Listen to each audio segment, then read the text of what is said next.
Humingi nga ng patawad ng vlogger na si Buknoy Glamour at kaibigan si Gabo Abenda sa pagkalat ng malisyoso at gawang-gawang kwento laban kina Aura Brugela at Vice Ganda. Parehong talent si na Buknoy at AK Andrew Luis Lapid at Gabo ng Star Image Artist Management. Ngayong linggo, April 18, nagtrend ang mga pangalan ni na Buknoy at Aura na tila matagal nang nagkakairingan sa social media. Pero sa pagkakataong nito, below the belt ang mga naging hirit ni Buknoy sangkot ng pangalang walang kamalay-malay na sina Aura, Vice Ganda at Ayon Perez. Nag-ugat ito sa live stream ni Gabo sa TikTok kasama si Buknoy. Kumakain ng lunch si Gabo habang nakikipagkwentuhan kay Buknoy nang mabasa nila ang sunod-sunod na comments ang netizen tungkol kay Aura.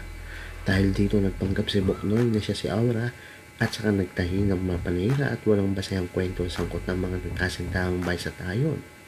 Lumalabas na sumusulsol naman si Gabo na sinakyan ng kwento ni Buknoy at siya nagbato ng provocate question tungkol sa walang katotohanan ng issue.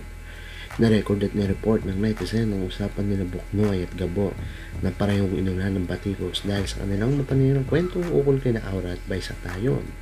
Kumalat ang issue nitong Sabado, April 17, linggo ng hapon, August 18, nag-Facebook Live sina Aura ay sina Buknoy, Gabo upang magpahayag ng kanilang public apology kina Aura, Vice at Ayon.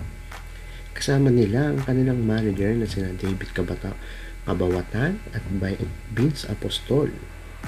Salaysay ni Gabo tungkol sa issue, naisipan ko mag-live sa TikTok account ko minsan. Kumakain lang ako tapos dumating si Buknoy. Hanggang sa inyong puro comments po is about po Aura. May exact moment po doon na nabasa ko, pakisampal si Aura. So sinabi ko, sampalin mo na daw si Aura. Which is yung responsive niya, no, ayoko sampalin si Aura, gusto ko siyang yakapin. Hanggang sa sunod-sunod daw po yung comments about Aura hanggang sa may nabasa ako din naka all caps. Chill lang si Buknoy, si Aura lang pambato ko. So yun lamang po, maraming salamat sa panonood at pakikinig. Please do like, share, comment at subscribe. And support YouTube Filipino Vloggers. Maraming salamat po.